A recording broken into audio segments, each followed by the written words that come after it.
Well, Wednesday, tomorrow, culminates 8 games in 20 days. So, and we've had injuries. We've had to deal with injuries through that stretch. And probably in those 7 games now, we've played 6, maybe almost 7, but at least 6 different styles.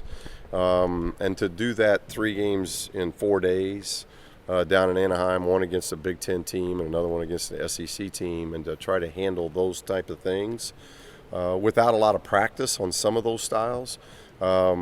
What I learned is how our guys can figure it out and fight through it. And when it gets down to it, that's a good trend. I don't know if we can keep that trend going, but the trend of those last 5 minutes, really figuring things out and winning those last 5 minutes. Because in both those games, Nebraska and Texas A&M, when we were challenged a little bit, we won the last 5 minutes, and that's always good to see. Your defense stepped up. I don't know how much you talked about it after the game, but TJ had a steal. There was a block, and then another steal from Bryce. It's like that kind of triggered that game-ending run you had. Yeah, and we've talked to our guys. The more deflections, the more turnovers we can create, or just the more defensive stops that we can establish, it helps our run game, because we obviously are much better when we're running and not just transition, but playing with pace. And I think what we learned in this tournament, really going back to that question, is that Nebraska and A&M play at a whole nother different style and level. They want to play, the tempo wants to be slowed a lot more. And so that's fine with us, just as long as it doesn't slow our tempo of how we cut, how we screen. Doesn't mean we want to quick shoot, doesn't mean we want to take bad contested shots. And I thought we did that a little bit in those 2 games, and that can affect your defense too. So I think moving forward, we got to learn to be able to play regardless of what tempo it is. If teams are going to cut slow at their end and eat clock, that doesn't mean we cut slow and eat clock at our end. We've got to be, if teams are sending 4 back to take care of our transition, then when they see our half-court offense, it's got to be with pace. It's got to be the way we play, whether it's 90 feet from the basket or 50 feet. And so those were things that we needed to learn offensively and defensively, and hopefully as we get into practice, probably more next week than this week. This is the week leading up to finals, and we've obviously got a quick turnaround with Riverside on Wednesday, Kentucky on Saturday. It'll probably be into the finals week before we can really start practicing a lot of these things we're talking about. What did you think of EK? He got to play his first couple games. Yeah, I don't know if we could have asked any more. To play your first game against a Big Ten opponent who had a really good big man, and then to play your second game after having just a day off against one of the biggest teams we'll play all year, and an SEC opponent. He's had a little bit different beginning than the other freshmen or even this team, where you get a couple exhibition games under your belt and you get a scrimmage, you get to start your season at home for 4 games. EK's thrown in. He didn't get any of that. He had no exhibitions. He had no scrimmage. And his first game's against a Big Ten opponent and then an SEC. So I was very proud of him. I thought he gave us everything he had, and you could see he was starting to do the things that he was doing for us in Australia already with really no practices. He practiced. He had 1 contact practice and 1 non-contact practice before we left for Anaheim.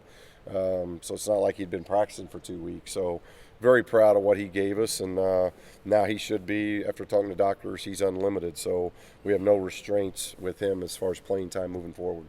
Your other guys, injury updates there? Yeah, the only update we have is Gigi, and I'm waiting to find out more about him, but he did turn an ankle in the A&M game in the first half, and to his credit, he continued to play in the second half, and we didn't even know about it, but that did swell up once we got back. So I guess for right now he's at least questionable for tomorrow night, because I haven't got the feedback from docs yet of just what his status is. Prince? He's still out. Yeah, Prince and Alex will still be out.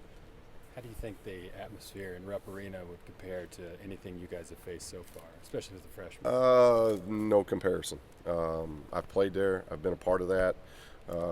And it's arguably one of the best environments in college basketball. So, our freshmen haven't experienced that, and not sure our vets have experienced anything like that either. So when it's your first game and that's what you're going to experience, there's obviously some current concerns there, but we got to lean on our vets. Our vets have got to do a good job of having a calming effect of what we're doing, and then just do everything we can to be who we are. The identity that we're establishing, try to establish that on the road, and if we can play well in that environment this early in the season, that's going to really help us moving forward. I think regardless, playing a game like this in early December, it's going to give us a lot of stuff that we can always go back to with our team and say, hey, this is what they did to us, or this is what we did to them. It's going to give us a lot of good tape for our guys to look at. What's the dynamic like with a game like that on the horizon for the Riverside game? Well, that's why all of our attention has to be here on Riverside. This is a dangerous game. One, they've already played some good opponents away from Riverside, so they're road tested. A lot of California kids on this roster that now get a chance to play in Pauley Pavilion, so we know what that's like. We play enough teams that come in here with homegrown guys that want to have a good game in Pauley and have the opportunity to play in Pauley. So, and this is we're coming off of a championship weekend that we just won on Sunday, and then you got Kentucky the following weekend. Our attention and focus, we've got to make sure these guys are totally focused in the next 48 hours on Riverside. If not, then we could have a tough night on Wednesday. We're going to have to play very well. You mentioned before that right now you guys are a good team trying to be great. Is Kentucky going to be a good barometer to see how close you are to taking on next Well, year? I think each step we take becomes a barometer for us, whether that was Portland, then Nebraska, now Texas A&M. Just get the next step is Riverside, because we're hoping that when we get to league play, we get a big win. Now, can we back that up with another big win? And so that's our lesson that's going to be learned tomorrow. Can you go from having a big win on a weekend and now midweek, can you go ahead and get another one, or do you become satisfied? So there are going to be lessons there. Then you get to the next step. Can you go on the road and play at a high level and give yourself a chance to win in the end? So that's what we're going to get. It's not a make or break thing. It's early December, but it does become a great test for our team this early in the season. Bryce started something like 24 for 24 from the foul line. You're one of the better free throw shooters of all time, I think it's fair to say. Is that something you two notice and kind of have like a little competitive yeah, thing it's not competition. That's the one area I haven't relinquished to him yet. I've told him he can shoot the three better, and he can dance with his feet much better than I ever could, and create shots for himself and teammates much better than I could. I needed a lot of help with that, but I haven't relinquished the foul line yet because as I've told him, I've said I've been over 90 at year's end. There's a difference, so I'm not giving that's more of a dad thing, but I'm not giving up the foul line quite yet. But obviously, it's been a weapon. We did not shoot it well, like I wanted to shoot it in the tournament.